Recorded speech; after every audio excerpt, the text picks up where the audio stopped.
who's here. Small group, but hopefully it'll be informative. Welcome to learn why we talk about the press and how we talk about the press and the media and all that crap. It's true. Not the official title of the panel, but that's really what it is. We decided it needed a better name. Yeah. So actually, I was going to start with Kodi kind of giving a little bit of history on why this panel might be necessary. Sure. And it all comes back to MFF of 2002 or 2001. No, it's 2000. Was it 2000? It was So it was a while back. Vanity Fair decided to write an article about the furry fandom using Midwest Fur Fest as the example, as the host convention. And a lot of people didn't really know what was going to come of that. And what ended up happening was it ended up being an article about a lot of people who were into very different things that came to Midwest Fur Fest. A lot of them very unsavory, very unpalatable, and it kind of gave the entire furry fandom a black eye for a long time. And immediately following that, a couple years later, was CSI. Yep. The CSI episode. It was 1-2 punch. Yeah, it was a 1-2 punch. It was a really bad episode, though. Like, It it wasn't was. even good. Yeah. Fursuits weren't even fursuits. They were No. like commercial mascot things. So Yeah. very not us. The story was bad, the acting was bad, it was just bad. You can But- always tell when they don't have a clue about fur because they rent a couple of suits from some rental house and Right. that Yeah. to them is furry. But the thing is, that article and that television show, even though the television show was a work of fiction, the article and the television show set the tone for the furry fandom for the next 7 to 8 years. Yeah, I think it's fair. You know, it took a while, like certain conventions actually adjusted their code of conduct. And they changed the way they do things and how they classify things because of those two interactions. And it was a time when, like, I live in Orlando, the people that work at Disney at that time were very closeted. Disney did not want that kind of image associated with their employees, and they would fire people for some of the things that they could be accused of outside of the workplace. So the local convention had to kind of adapt and not even use the word furry. We had to use the word funny animal for 2 years to try to make sure that our staff members and our board members that worked at Disney were protected. But we didn't want to go explaining that to the public because then that would get in the media and it would create a whole new problem. So we stayed very quiet about it, and it created a lot of backlash against the convention. So there are a lot of reasons why conventions do the things they do and implement the policies that they do towards the media and the press. And I think it's fair to say, and Kodi, I hope would agree, every interaction with the media is a learning experience because they're all different. And every interaction is both an opportunity and a chance to really make mistakes. Depends on what you do and how you do it. So, Well, I mean, at the most basic level, people who write stories, anybody who writes stories, whether you're talking fiction, whether you're talking something that goes in a newspaper, there's an agenda behind it. The agenda doesn't have to be nefarious. Some of the agendas may be, I am a writer and want people to see my work. Some of the agendas are, I am trying to promote an advertiser who's paid me specific money to go and promote my specific product. The challenge, you see this actually a lot in the corporate world if you're not familiar with it, big corporations spend an awful lot of time dealing with management of image, management of how the market perceives what they're doing. I mean, bluntly, for the easiest reason, which means if you like my brand, I don't have to spend a whole lot of money selling it to you. So when you break my brand, me selling my stuff to you becomes a very expensive proposition. And I'm getting into this because the convention is actually very, very similar. We're not selling a product, but there is effectively a brand that you're representing to the community, and how that brand is viewed helps the convention or it doesn't help the convention. But on the other side, because there's an emotional connection typically between a lot of the attendees and a lot of the people who run this to furry and to things. We use this to express ourselves, we use this to learn, it's a part of our social settings. Some of this stuff is pretty important to not be represented in the wrong way. And we spent a lot of time, at least for the MFF perspective, making sure that whenever the media is involved, we're giving a fair representation of what we believe our community is comprised of. And I think that's the challenge when you look at a lot of these modern incidents. There aren't too many really major incidents today, and I guess the other thing is media is so saturated anyway, it's really hard to go find certain things. But we want to make sure that, like when CNN, for example, decides to go into a program and then they start delving into things like, well, so I want to talk about your sexuality. I understand that. It's salacious. You're out there to go sell some stuff. I need you to understand that that is a part of our community. We don't believe an entire segment is a fair representation of what we do. We're not going to say sex doesn't happen. I mean, as you said plainly, I go to Vegas for work all the time. And I know my coworkers are having sex in the hotel room. You're not going to go put that on CNN. It's boring. And that's the same reason I feel very uncomfortable about how a lot of these other media outlets tend to want to at least initially approach. And I don't want to paint them all that way. A lot of them do, but not all of them anymore. I think it depends on marketing region. Because It does, yeah. You know, like CNN is a national news organization, an international news organization, whereas a local newspaper has a much more finite market. Yep. So their perspectives and their interest levels are going to vary depending on what they're trying to do. But the other thing is, as a person who studied journalism for a couple of years in college before I changed majors, it was my major for a while.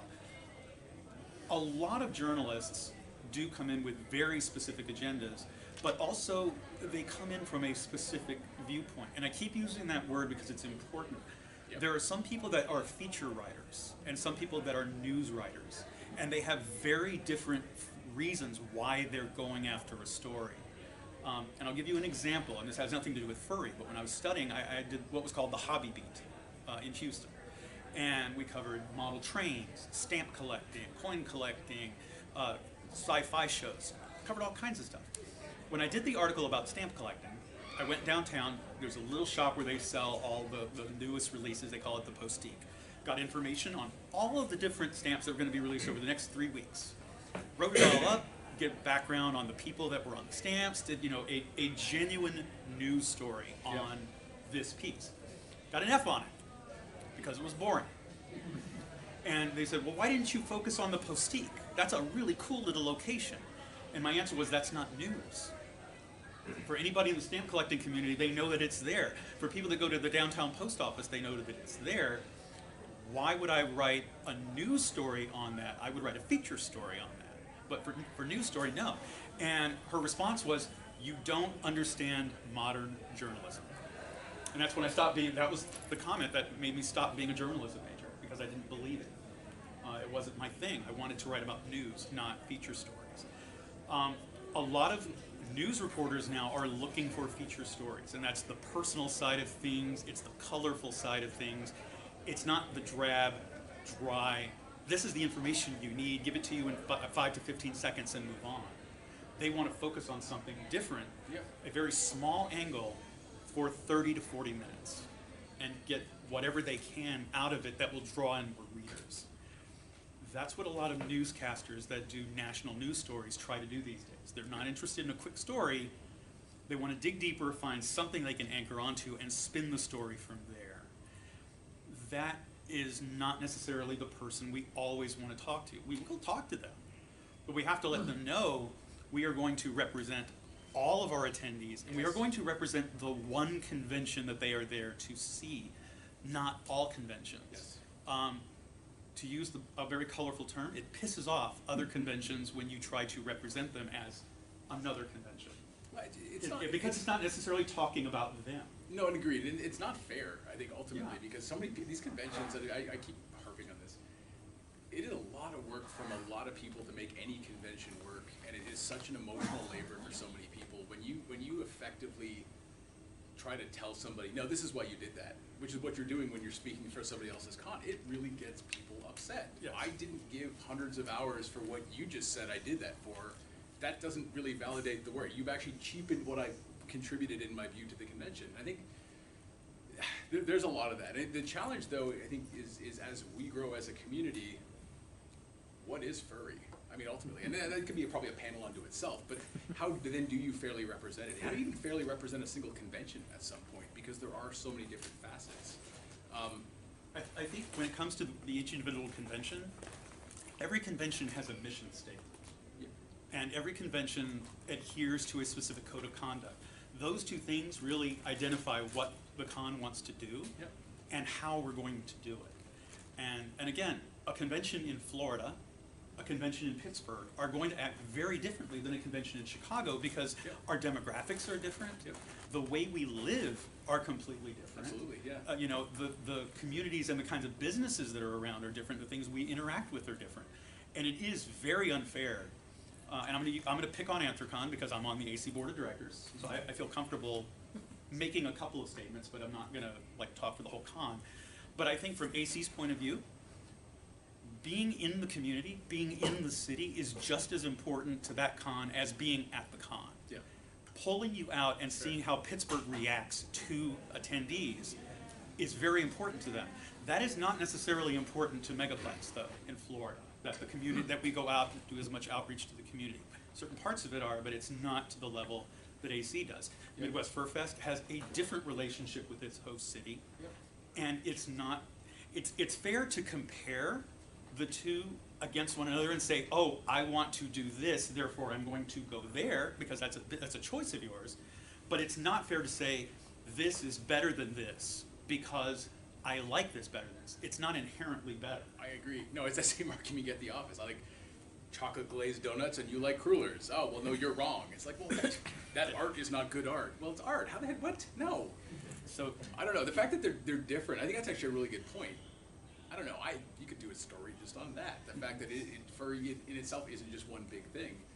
I think it keeps things more interesting. I don't want to go to the same con 20 times a year or even twice a year. I like that there's a different feel to that kind of stuff. And that is the huge challenge whenever you're talking to the media about the fandoms. You really run the risk of painting a brush across everybody, because if you're not a part of this and you don't understand how complex these interrelations are in the community, they're going to pick out what's going to work when you pop it in 50-point font and make it bold on a news page. I mean, that's what they want. A person does blah, blah, blah, blah, blah. Wow, that's weird. I want to read that, and then look at the ads that they get paid for me to see. So, again, I'm not painting all media the same way, because there actually are a number of journalists out there who genuinely, and they are, and that's actually a very good point. At least from our perspective within Midwest Fur Fest, we do an awful lot of work to actually research if somebody's doing photojournalism, if they're doing print journalism. I need to see what you've done. Can you just give me some examples of the work that you've done and help me understand what you're looking to accomplish based on this? Now, you can get really savvy people who would just know to say the right things and then do awful things behind your back. And there's always sort of a judgment call that happens as a result of that. That really does happen every once in a while. It gets through the cracks, and we end up with egg on our face at some point. But you know what? There are also the flip side, the myriad of genuine journalists who are there for the 15-second blurb on the news to say, this is what's going on in my community. This is what's going on in your city. If you're interested, here's where it is. This is the rate, you know, blah, blah, blah. Yeah. And then they just move on to the next story. But in working with this stuff, because I actually do this for Pittsburgh year-round with Anthrocon, and I've started working on more stuff with Megaplex, more stuff with TFF, Texas Furry Fiesta. It's another con I'm doing media work for. A lot of it, most people don't know how much legwork and how much research and pre-work goes into a very short media clip. Yep. How many people saw TFF's Rooster Teeth interview this summer? One person.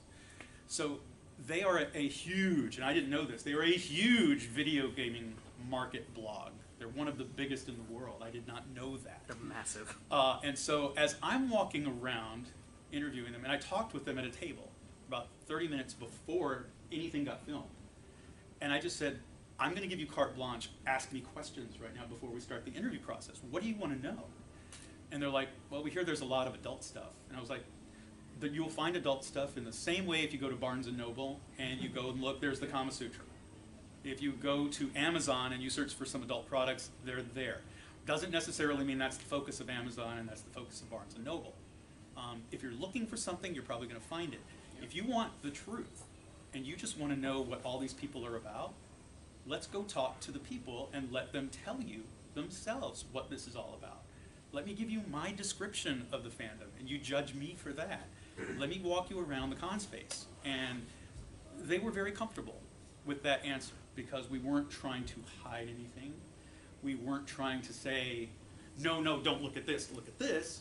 But they did know we were going to take them in certain areas where they were going to get, I don't like the word the naked truth, but they were going to see the convention in its own form in con space.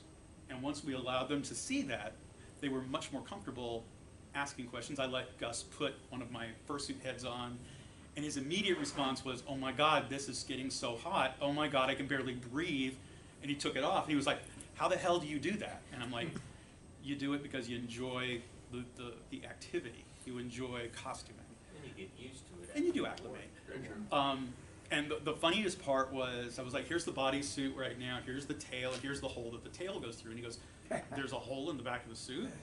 And I was like, yeah. He goes, why would you put a hole in the back of your costume? Uh-oh. And I said, you know what? There's one answer. Maintenance. It's much easier to take that tail off, clean it, throw the bodysuit in a washer than have this big attached thing with polyfill clumping up and have it bent and not look right. This suit is 5 years old. It looks almost brand new. And he was like, that makes a lot of sense. And I'm like, yeah, there's nothing heinous or evil about it. It's really just, it makes it easier to clean. And he looked at it, and he looked at the belt loop and everything, and he's like, you guys are ingenious. I never would have thought of detaching the tail from the costume. Once you get past the initial shock or the initial, why do you do this? I would have just looked at him and be like, what did you think it was for? Yeah. But once you get past that and the leading question, things were very easy. And you know, when we gave him that honest answer, he had an honest response, and it worked. And that's why the interview went as well as it did. This headset so Yeah. much. The other thing is, Kodi can attest to this, I think, with the CNN part. But when Yeah, that was awesome. when I do pre-work with journalists from, because I've talked to CNN before, I've talked to NBC, I've talked to the Wall Street Journal, a bunch of periodicals about this thing. When you set up expectations and you set up definitions and you explain things ahead of time, a lot of the times they will use your words when they're doing the piece. There was a thing that I did for Megaplex where we were on a show called Good Day Orlando. It's basically Good Morning America, but just for Orlando. And I did this 35 to 45 minute pre-interview with the host. When he got there, he used my exact words from the phone to describe half of the activities. I told him, anthropomorphics is really a $5 word for walking, talking cartoon animals. During the piece, he said, we're here at the Megaplex convention, the furry convention. You might be wondering what this is. This is an anthropomorphics convention. That's really a $5 word for walking, talking animals. And it was like, you owe me royalties for that. Those were my words. But like I said, we gave him words that he understood. We put it in simple terms, easy definitions that were easily relatable to people. We didn't use anthropomorphics and lots of big words and try to razzle-dazzle them. We're just like cartoon animals, walking, talking animals. Yeah. You know, use terms that people understand, and it eliminates the confusion. And when it comes to talking with the press, when they relate that, you have just sent that word out, those messages out, to hundreds of thousands of people that are watching that. And you've immediately put down a definition that they can understand. So it's not a mystery anymore. It's like, oh, well, these people over here they like anime. Well, what's anime? They like Japanese animation characters. Oh, okay, so it's Japanese cartoons. These people like anthropomorphic. Well, what's that? Well, they're individuals that have either digigrade or plantigrade legs, and they could be vulpines. No, they're walking, talking cartoon animals. People get that. They move on. Once the confusion is gone, the fear is gone. The fear, but also the confusion goes away. And then people can start relating. And I think Kodi would do the same thing when he's doing his pre-interviews. You know, it's like, Oh, I'm not very nice, but well, no, it's actually, so I spent a lot of time doing a lot of corporate media stuff for a tech company. It's not too hard to understand what they're trying to do. People, there's an agenda behind something. I keep using the word agenda. There's something they're trying to do with whatever the piece is, and typically during the pre-interview, I'm trying to understand, what are you doing with this? And so a lot of times it's just examples of your work. Tell me about your angles on this. What are you interested in? And if they start to go down one rat hole, you start to ask, okay, why is this of interest to you? I don't know if I want to call out, well, do I want to call out CNN? Yeah, I will call out CNN. I mean, it's common knowledge. Okay, so Lisa Ling from CNN had reached out to us to want to do a story on Midwest Fur Fest, and I spent like 2 hours on the phone with her producer. and that was for this year. It was actually, yeah. It was supposed to be for this year. And I was peppering her with a lot of questions. I actually have a lot of respect for Lisa Ling as a journalist. She was a PBS journalist. She was one of the people captured in North Korea at one point. She wrote a bunch of documentaries about this stuff. She now does an offshoot show on CNN, and it's a little risque, but was willing to entertain the conversation because it was specifically about the convention. I spent a whole bunch of time talking, built out specific points, figured out what she's trying to do, and it was one of those, okay, how are we going to fairly represent the convention and the attendees, and then what do we do to back that up? And so it became a conversation of, what do you need? She said this, and this. Okay, let me see if I can go get a few people lined up, because ultimately we're about this, and this. We were set to do an interview here on site with a few of the folks, and then lo and behold, the producer, much to my chagrin, went behind our backs and started going to pretty much every con. And then the conversation came all about sexuality. And so when we had found out that this conversation where we had gotten, basically what it came down to, the note that I ended up sending back to her, was I was going to do this because our community in general does not trust the media. I trust you and I trust Lisa. You went behind my back and did a whole bunch of other things. I can't trust you. The importance of how our community is represented cannot be understated for our attendees. We don't care. We're not trying to grow the convention. We're not trying to go and make a story out there inside the world. The goal was, you are a reputable journalist. You're genuinely interested in what this community is about. Here's what we feel is a fair cross-section. I was prepared to talk about the sex angle as a part of it, under the auspices that it was not representative of the entire community. But the minute it came down to, oh, we're going to go and fish into all these other conventions and go down over here, I just said, you violated the trust. I can't have you on site because I don't trust you. I thought you had journalistic integrity. We had a very lengthy conversation about this stuff. You violated that. I can't have you on site. And I've told the hotel and I've told the convention center, you're not welcome. But I mean, I was stunned because I had such respect for this, and because the conversation didn't even have remotely red flags. What I suspect happened is she was trying to sell the story to the network. So that this in particular was a production company. Most large news agencies or companies that broadcast larger things, ABC, CBS, CNN, they don't actually do the content. It's a production company that sells their work to CNN, and CNN broadcasts it for them. So her production company has to sell the concept to say, CNN, we're going to go do this. Will you buy my story? And I suspect what happened is CNN's like, well, can you be a bit more salacious than that, because we aren't going to get the viewership. And so it probably twisted and twisted. But at the end of the day, that's her business, not my business. And in the case of this, you violated what we had agreed on. You violated the trust of this. I can't have you on site, not even remotely. And I think piggybacking on that, with the other conventions that production company and Lisa had gone to and whatnot, there was another angle or another component within the fandom. There were a lot of individuals who were questioning why that other convention did not advertise in advance that CNN was going to be there. That's right. That this production company was going to be there. And you can probably guess what the things are. It's like, I don't want my fursuit being shown on this show. I do not want anybody from my home or my business or my company seeing my face on here.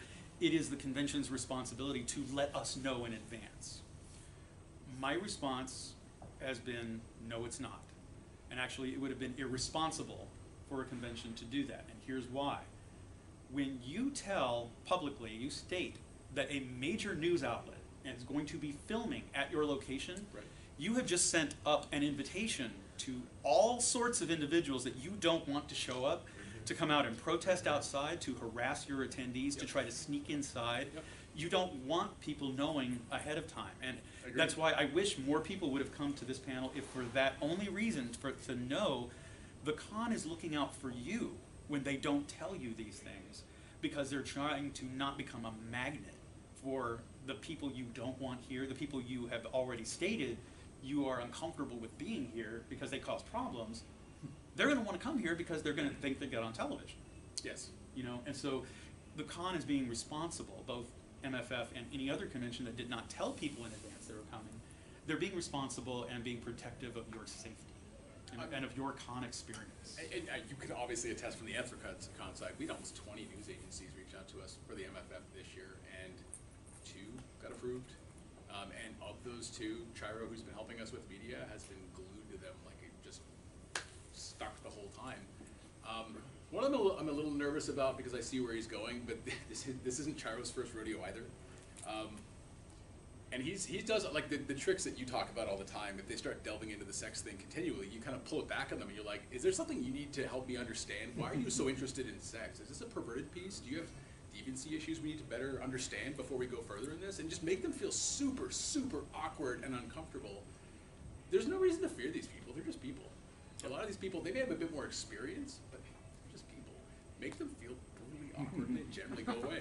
Yeah, and from the AC experience, because I've been dealing with the media there for so long, actually, Kage has kind of stepped aside, and I am actually the person that handles all media interviews for Anthrocon now. Kage doesn't do them much anymore. When you build up a rapport with a local group of newscasters, and the radio people actually are my favorites to deal with, not the TV people. I love the radio crews. Yeah. They start asking interesting questions and setting up interesting interviews. And my favorite one came from KDKA Radio, where we dealt with the hosts the prior year. And when we did the interview, they said, hey, we actually have this bit that we do where we go live to the television station simultaneously on the morning show. Could a couple of you guys show up in fursuit and actually be in our radio spots in the studio and act like you're talking for us? I remember this. And this is on YouTube. It's That is out, really it's out there. And it was called Tigers Take Over KDKA. Yep. And It's a great video. it's a hilarious I didn't video. see that. That's awesome. It's a lot of fun. Tycoon and myself are in tiger costumes, and we're acting out the words and whatnot. And then they say, "That's not Jim. That's not him." I'm like, "Why do you?" He goes, "What do you mean it's not?" And they said, "Because he's not wearing a Penguins jersey. That can't be him." And all of a sudden, that newscaster just sticks his head up in front of the camera, looks around, and pulls his head back, and everybody is losing it.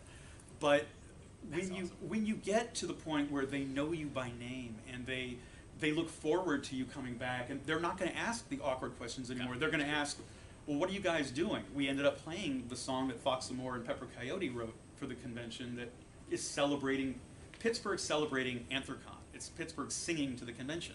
They played a little bit of that, and we got told that there were hundreds of thousands of people that were trying to download that song at that point. They really liked it.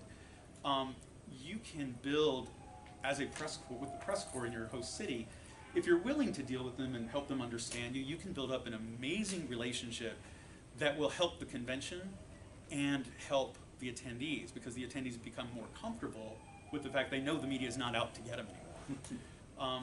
But you do always have to be careful. There are people that are out there that are trying to. Are they creating a howl? Yes. Oh God, There's an awoo out let's there, not do that again. That's okay. This is a non-awoo fine zone. So. That's true. But yeah, you can get your host media, the local media, if you build up that relationship, to play with you. We also did the Good Day Orlando spot. And Yeah, that one. Yeah, I like that one. That one went really well. And basically, you know, when the guy interviewed me, he asked me. He said, "So this is kind of a big party, isn't it?" And I was like, "It really is. What we're trying to do is just celebrating what would the world be like if animals could walk and talk like people." And he goes, "We got a lot of furry people here, a lot of fuzzballs." And I'm like, "Yeah, well, try not to get too many fuzzballs on you." And he was like, "Well, I have cats, so it's okay." You know, so again, they became very friendly with us. So we do have a lot of positive experiences that we've started having with localized media. It's the ones who want the bigger story, quote unquote. They want something more than just this is what the convention is about. That's when we start getting kind of like the weird questions, the awkward questions. We had Reuters here a couple of years ago, actually, like a photojournalist. I don't know if it's a dirty trick or not, but listen, so I was following this guy around. He's a photojournalist for Reuters based in Chicago, and he wanted to just document the convention. And normally you want to not do a whole lot of that. So photojournalists for those large agencies typically aren't out there to go write a story, but they're really sort of making a story with their photography. Yep. And I found out the guy's actually from the same part of Canada that I grew up in. And so it became one of the conversations of, okay, I'm going to make you my friend because I don't want you to screw me as a friend. We gave him full reign in the hotel, and he put about 50 pictures actually into the wire. And I remember I was actually traveling for work at the time. I was over in, it's either in Israel or over somewhere like in France or something like that, way over in Europe. And I saw a bunch of these photos up on their local news, and I'm like, what the hell is this? Because it's Reuters. They take pictures and they syndicate across the world basically. But they were really, really, really good pictures. And that was one of those only few moments where you're like, that was really cool that we did that. But God, that just could have gone so sideways. Yeah, there was an NBC piece Yeah. that I did a number of years ago where they actually were very insistent on me being in fursuit, but they wanted me to take the head off.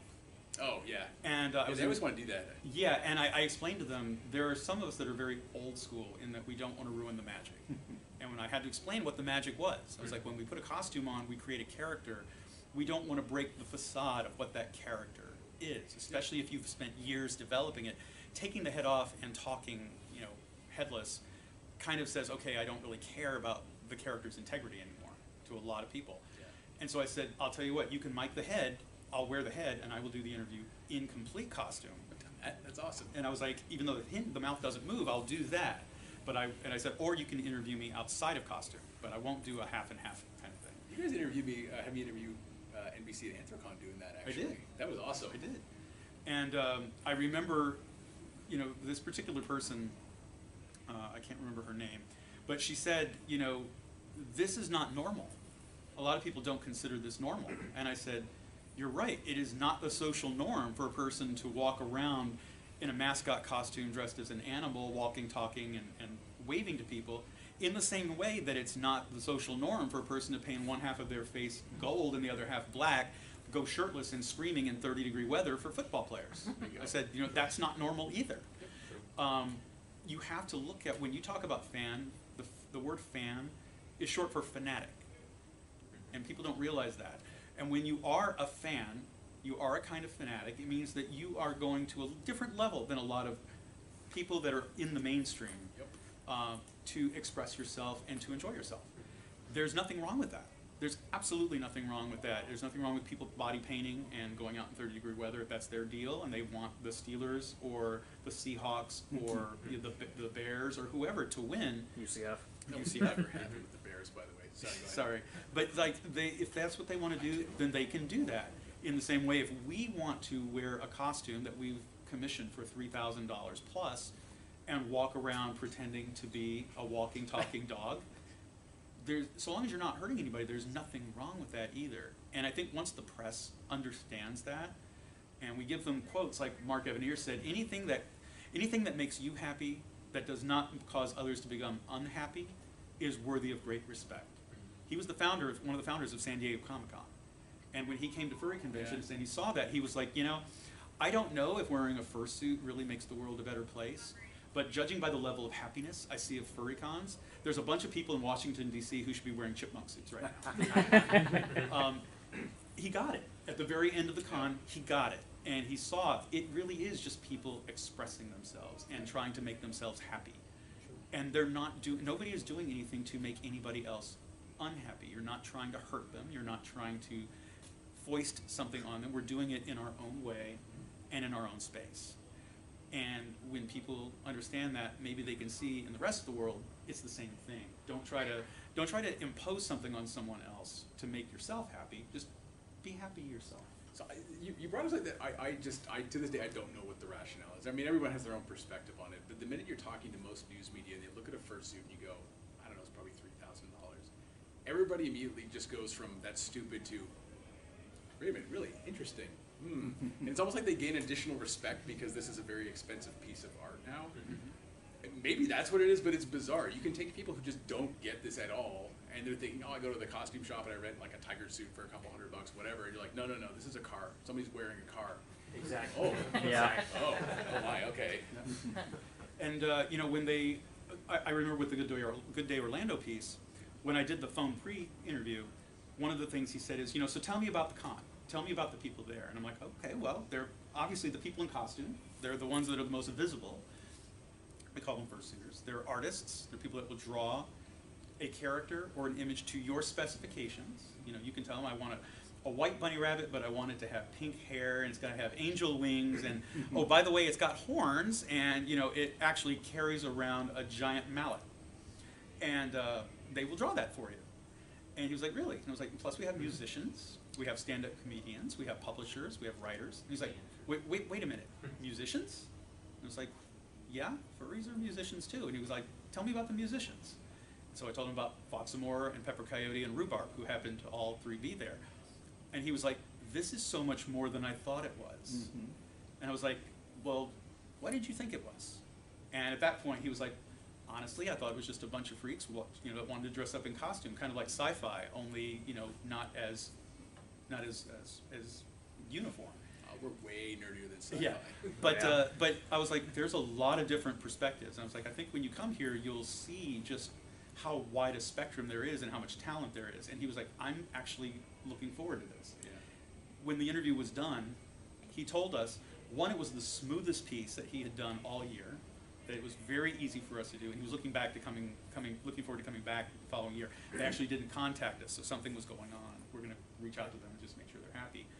But the guy who did the piece learned something about us. He was very respectful about the artwork and the costumes and how people perform. And we explained to him, a lot of the performers, you're not going to see their faces because they won't take the heads off while there are people around that they don't know. Yep. And he said, kind of like Disney. And I was like, some of these people might be from Disney. They might be from Universal, but some of them adhere to that code of conduct. That's what they believe in. And he was like, I respect you guys a lot more now than I did before, just because I've gotten to know you. And I think that is the one thing that people can take away. When a reporter says, I can respect you because now I've gotten to know you, I understand you, you actually did make a difference with the press. You've let them know we're no different than any other people. We just do things differently.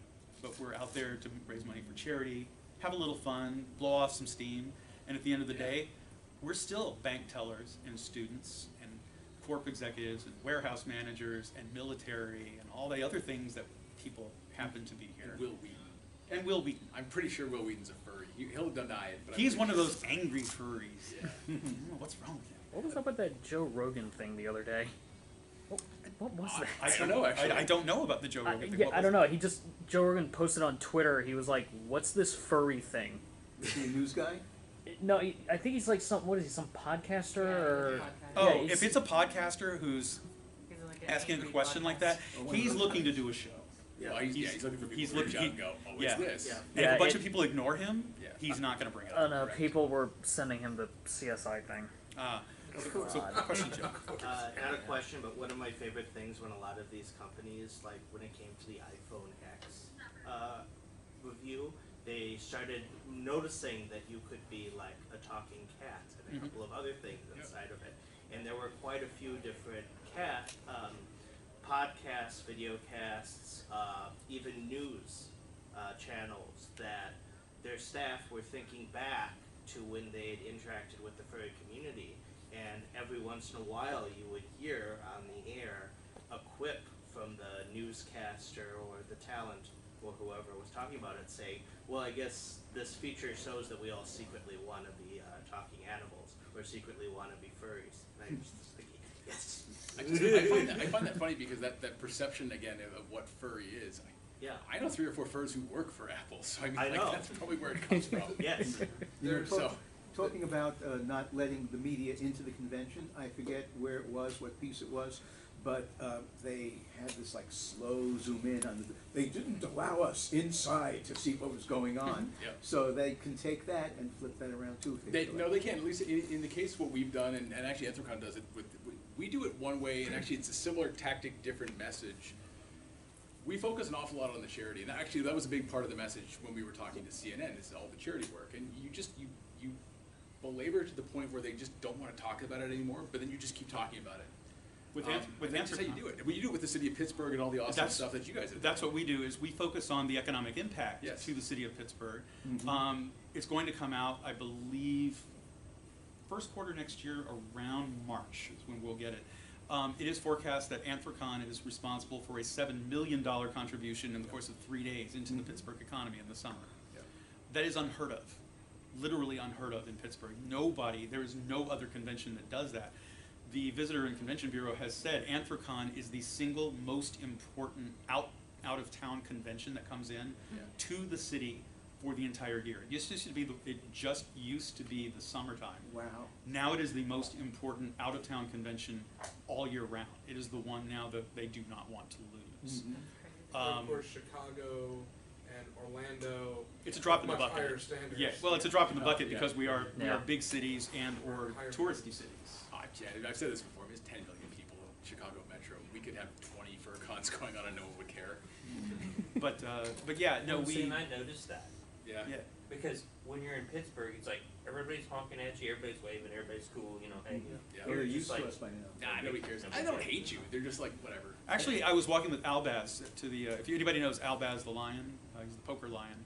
I was walking with him when I went to the convention center earlier to drop some stuff off. There were a couple people honking and waving And at there him.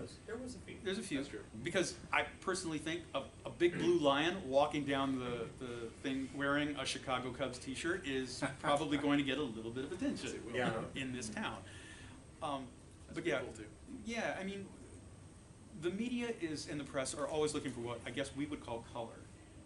They're looking for a story that's going to catch people's attention and hold it for more than 15 seconds. On television, it's going to be fursuits, Yep. hands down, because they're colorful, they're interesting, they're different. You don't see them all the time. They literally jump right out at you. Your eye Yeah. is going Yes. to immediately focus on it. When it comes to the written word or the published word, Yep. they have to look for something shocking Yep. to hold your attention if it's not just straight news. Yep. And that's what a lot of them look for. And they're looking for people with words they can twist, words they can kind of meld together to make the statement that they want them to make. And Kage, actually, Uncle Kage from Anthrocon had a story where there was a person in Pittsburgh who was talking to someone on the street, not in the convention space, not a thing we could do about it. And they were talking about costuming, and they said, so what do you think about fursuiting? And she was telling him, oh, I really like it, it lets me come out of my shell, blah, blah, blah. Yeah, but it's summertime around here, you know. And know she where this is goes, going. and she gave them the soundbite they wanted. Yeah, it's really hot. That was the soundbite they wanted. This particular interview, they spliced things together where everybody thought it was going to be innocuous. And they were like, so, what do you think about fursuiting? Does it turn you on at all? And the response was, yeah, it's really hot. That person has never been back, to our knowledge, to any furry convention. It scared her away because of all the attention that she got. She has never come back to Anthrocon, and to my knowledge, not to any other furry con. It ruined her experience. That's what a lot of us are trying to protect a lot of other people from. It's, you know, we don't want our attendees going through that. The things they teach you in press and analyst training, a lot of cases, is, and you watch it on television, and you'll never be able to unwatch it now that you know it's a thing. You need to be able to creatively answer the question with the question they asked you at the same time. Is it hot outside? Gosh, yeah, the weather is crazy around here. It's so warm. String your words together quickly. You almost slur them because then you can't splice it. You have to put the question back in it because you can't pull it apart. It is an art. It is super hard, but the pros do it brilliantly.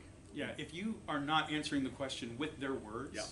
if you're shortening the answer, you're giving them a lot of latitude. If they are a disrespectful or an illegitimate journalist, there are legitimate journalists who are out there just to do the story, and I have to give them their Families to props. feed. Yeah, they're doing a job. They're trying to report what's going on in their hometown, and they're trying to do a good job at that. But there are the ones that are looking to sell something to AP and to Reuters. I'm doing a lot of promotion now for my book, and it's interesting the kind of, you know, some people interviewing me, very open-minded, very curious. I did an interview with the New York Post, and the guy was, again, very, very curious, asked a lot of good questions. But when it wound up in the paper, it's inside the weird world of furries where grown adults get their kicks dressing up as beasts. And there's also some, I mean, the facts are essentially okay, but when he says, like, Strike insisted that only a small number of his comrades engage in sexual acts while dressed in their outfits, insisted sounds an awful like desperately denied. Right. Yeah, exactly. Yeah. Oh, and the online version was headlined, Inside the Furry Fetish. So, you know. I was actually going to mention that about headlines. Alliteration too. That'll fly real well. A lot of people don't understand that headlines are sometimes written by different people than write the story. Yeah. And The editors. there was something that I submitted to the Daily Cougar, which was the University of Houston newspaper. Paul McCartney came into the state for a concert. Was a big, big deal because he hadn't toured in like 10 years. And Linda, his then wife, was very ill and passed away a bit after that. When I wrote the article, I went out into the parking lot and I interviewed 10, 15 people where they came from, what they did, how big this was to them, families that came together because they all loved McCartney's music, they loved the Beatles, they loved Wings, they liked this and that. Wrote this article, and it was actually almost a full-page article because, like I said, it was a huge deal. And when I got to school, the day that that ran in the paper, I had 24 people walking up to me at the journalism building, screaming at me about how dare I write an article like that. And I was like, what happened? And my friend Ed said, you need to look at the headline. The article was written almost exactly as I had written it, and it was very respectful. The headline was, McCartney inspires insipid adoration. What? And it set the tone that every single person that was there was an idiot, because that's what the word insipid means. It means that you are mindless. And people that had waited years and years for a concert come from halfway across the country to watch him perform, had idolized him and loved his music because they are musicians themselves and wanted to see someone who had performed at the National Archives with the Stradivarius Quartet of America. They were calling these people insipid. That is how you have to be careful, because even though I wrote the article myself, someone else changed the headline, and all of a sudden, everybody in there looked like an idiot. Did you go to the headline? I went to the editor and I said, how could you have put something like the word insipid in that title? And he said, well, it was another student who was doing this, this, and this. And I'm like, you're the editor. You're supposed to be, you don't allow people to insult people like this. Became a big deal. But again, I only tell that story to let people know there's always somebody out there who's just trying to do something, whether it's get a good grade, find out how to make something a little bit more salacious or a little bit more I gotcha, zap, whatever. You can take the most innocuous article and put a headline on it that's got a slant to it, and it completely changes how the article reads. So the worst thing I could possibly say to that, I mean, we're talking about it right now. I mean, that's legitimately the point that a lot of these folks are doing. The fact that you're talking about the article is exactly why they do this kind of stuff. It's worse now, I would argue, than it's ever been, at least as long as I've been doing this, because media is so fragmented right now. It is so hard to stand out. I think that's why you're seeing the feature things start to creep up as far as a trend, because everyone's reading 140 and 280 characters. If you can make something salacious that actually is something you can bite into, you are now standing out from the rest of the crowd purely because of that. And you're going to see it flip back and forth again. But I think it's probably more dangerous right now than ever to have any media involved with this stuff, because you can't take something like the furry fandom and describe it in 140 characters. But a ton of people are going to try. There's there's a radio station in Orlando, plays alternative rock, and so they have these promos. They're very interesting. They normally relate the radio station into on hearing new music on that radio station to some other thing, and they've got one that says, it's kind of like that time where you caught your roommate wearing a furry outfit, and then they cut to the sound of it. Oh my God, that's my fetish too. And it's just like, Really? yeah, Well, at least they're sharing. Was that 104.1? 1033. 1033? Oh, Yeah. God. HD3. There's a chapter in the book about news coverage. I read the news today, oy vey, so I have a bunch of war stories about that. There's the only other story I was going to relate, because this happened this summer, and I'm not trying to take up all Cody's time or anything. No, I have to head out here in a minute anyway. I was asked to do 5 radio stations back to back, and if you've ever been to a radio station system, if they're all like Clear Channel stations, they're all in a row. So it's like there are lots and lots of glass cubes, and you see the logo on here, and then you walk next door, and there's a logo here, and you see the broadcast booth. It's not in all in different buildings per station now. It's all stations in one building per network. The last one I had to do, we had to walk. Ash, the programmer, and I had to walk to about a mile away. And we got there, and it was a rock station. It was like almost shock jock type stuff. And so we're sitting at the table, and there are microphones all the way around with the headphones and the little buttons to let you stop and start. And the radio jocks were really focused on the sexuality thing. It's like we're talking about the parade, and we're talking about the weather, and we've got new cruises where you can be in fursuit and go up and down the Allegheny River, and you can do this and that and whatnot. and we've got kids programming and whatnot, and they're like, okay, so, just be honest with me. And I'm like, okay. He goes, a lot of people talk about the sexual side of things, and you go online and you Google this stuff, and there's sexual stuff. And I was like, well, our attendees are all humans, and human beings have sex. You are proof of that. So if you want me to say that we don't have sex, that's a liar. That I'm making me into a liar, but that's not the focus of the convention. And he goes, oh, come on. When people go to conventions, blah, blah, blah. And I was like, well, you guys have like DJ conventions and radio conventions around the country. Do you guys like get it on? Do you guys, are you guys really the monsters you say you are? Oh, yeah, you never know, blah, blah, blah, blah, blah. And, yeah, we do this and that. And I was like, do your wives know? And they were like, what? And I was like, I'd love to know what your wife's reaction was to when you said, you were monstering it up, in another town at a convention in a hotel. And it's like, well, we want to thank our friends from Anthrocon. They cut the conversation right there. And actually one of the DJs goes, you guys should never do that. And I was like, do what? I was just asking you questions like you were asking me.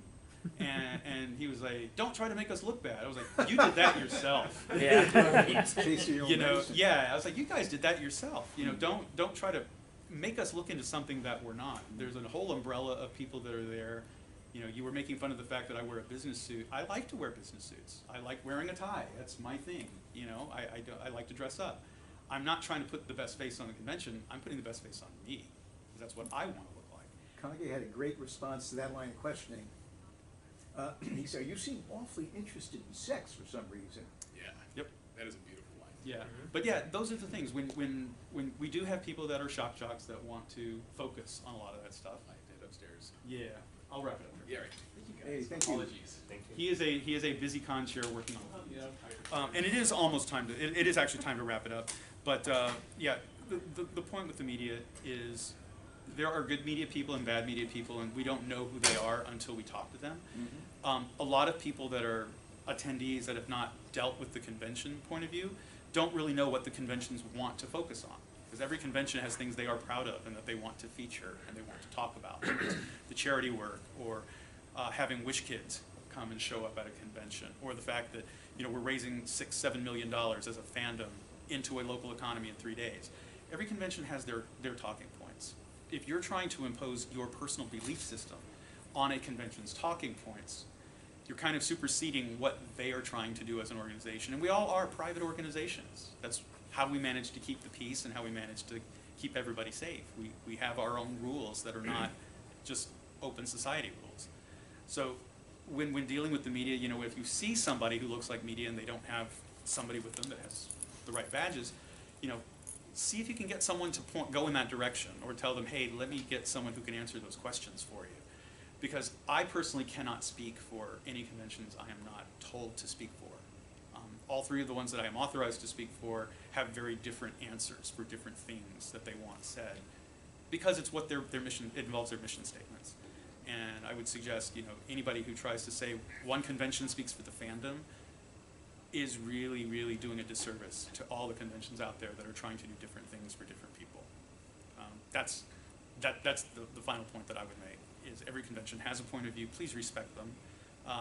Let each convention shine in its own way. Let the furry fandom be not a single star, but let it be a constellation of bright stars and smaller stars that are starting to become brighter. Let that constellation be beautiful. Let it be as different and varied in the stars as it can be. Let it make us stronger as a group, because we are different and because we all have different points of view. That's what's going to keep the furry fandom growing and keep us a really interesting and great place to be. Thank you guys so much. Thank you. If you have any questions or anything, pop on up. I'm going to get ready to just run out, get some more water and stuff, because I'm really thirsty.